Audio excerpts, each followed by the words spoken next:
You know, just because you go on break and take your mask off doesn't make you not ICE. How do you feel about being an ICE officer in Minnesota terrorizing our city? I feel great, actually. Yeah? What do you guys think you're doing up here right now? What do we think we're doing? Yeah, what are you doing? Our jobs. What is your job, if you could fill me in? You just said what it was.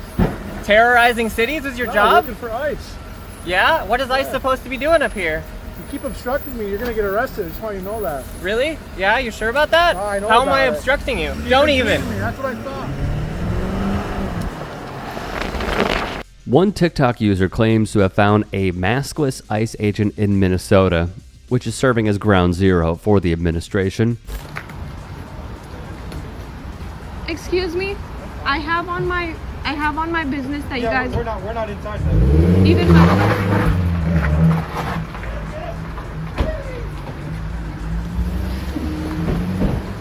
While communities find very creative ways to help out one another, 56-year-old Chong Lee Scott Thao, an American citizen, was detained by ICE agents on Sunday. Thao said he had been napping when federal agents forced entry into his Minnesota home, arresting him at gunpoint without a warrant. The immigration agents then took him outside in sub-freezing weather, wearing only his underwear, sandals, and his grandson's blanket. In an interview with the Associated Press, Thao recounted what happened. They pointed a gun to me and my daughter-in-law, and then they told me to come out here without my clothes on. I was short only, and then they just handcuffed me right there. The family says they offered Thao's ID to the agents, but they took him outside without looking at it. They just take me out there without any clothes on, unless only the blanket, only my grandson's blanket, cover me, take me out there to the car. They didn't say anything that was wrong, and then suddenly they tried to take a photo of me, but I didn't want to, right?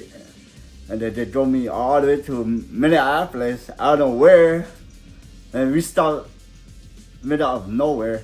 An hour or two later, Thao said the agents returned him to his home and only then looked at his ID. My son grabbed my ID, showed it to them. They just said, okay, you're good. So they freed me. Yeah.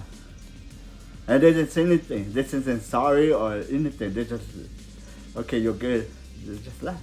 this is the reality of the United States of America in 2026. Good morning, everyone. I'm Mark Ruley, Police Chief of the City of Brooklyn Park.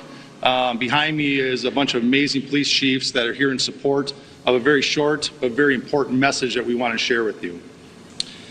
What you won't hear from any of us today is rhetoric of abolish ICE or that there shouldn't be immigration enforcement. The truth is, immigration enforcement is necessary for our national security. Recently, as the last 2 weeks, we, as law enforcement community, have been receiving endless complaints about civil rights violations in our streets from U.S. citizens. We started hearing from our police officers the same complaints as they fell victim to this while off duty. Every one of these individuals is a person of color who has had this happen to them. In Brooklyn Park, one particular officer that shared her story with me was stopped as she passed ICE going down the roadway. When they boxed her in, they demanded her paperwork, of which she's a U.S. citizen and clearly would not have any paperwork. When she became concerned about the rhetoric and the way she was being treated, she pulled out her phone. In an attempt to record the incident, the phone was knocked out of her hands, prevented her from recording it. The officer had their guns drawn during this interaction. And after the officer became so concerned, they were forced to identify themselves as a Brooklyn Park police officer in hopes of slowing the incident and de-escalating the incident down. Where these police officers even admit they have been targeted. In other news, water is wet. I'm sorry, you thought you were immune? In this system? Read the room, guys. Meanwhile, well, Mr. Mayor, in light of recent events, there have been renewed calls from prominent Democrats to abolish ICE. I want to know where you come down on abolishing ICE and if you believe that ICE has any legitimate law enforcement role. You know, I am in support of abolishing ICE, and I'll tell you why. Because what we've What we see is an entity that has no interest in fulfilling its stated reason to exist. We're seeing a government agency that is supposed to be enforcing some kind of immigration law, but instead what it's doing is terrorizing people, no matter their immigration status, no matter the facts of the law, no matter the facts of the case. And I'm tired of waking up every day and seeing a new image of someone being dragged out of a car, dragged out of their home, dragged out of their life. What we need to see is humanity. And there is a way to care about immigration in this city and in this country with a sense of humanity. What we're seeing from ICE is not it, and we have not seen that from them in a long, long time. So, you know, it's really nice to have you here. The lib moms just heard about abolishing ICE on their televisions. Congressman, that's funding, but EVREs. I don't want. I mean, not if there's no, constraints on ICE. I mean, I haven't seen the. I think there's supposed to be at least. I don't know what. Well, I'll have to. I don't know the details. Gotcha. There's nothing binding. But I mean, I'm somebody who believes that ICE should not. Yeah, right. Should be abolished. I mean, that's where I've felt that way for the last few years. So. Do you think there's then going to be folks who? Because I don't know. As far as that, it doesn't cut funding to ICE. It has some. Well, ICE get money in the big ugly bill. They're getting more money now. I mean. They get $403 million in detention. But is that a red line? Do you think? Well, I think we need to understand. What are the, what's actually in the bill. But I don't want one more penny for us. That's me. Another Dem would come out in support of this. And I want to say about Kristi Noem, what a dangerous cocktail of authority, bigotry, and incompetence. She should resign or needs to be impeached.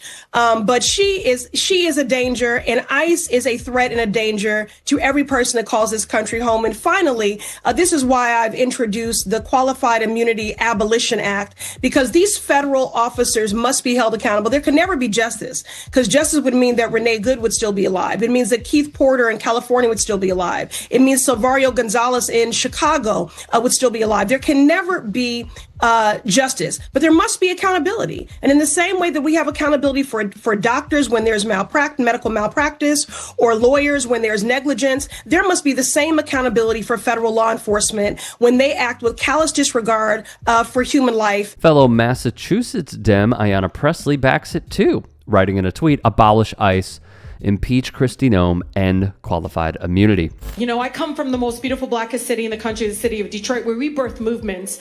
But today I am seeing a movement being built right here in Twin Cities. And it is reminding us that our government will not save us. It is only us. We've been taught through history of that. You see our corrupt Supreme Court literally enabling and emboldening the fact that they can now go around and racially profile and target people based on what they look like and where they work. DHS used neo-Nazi anthem for recruitment after the fatal Minneapolis ICE shooting.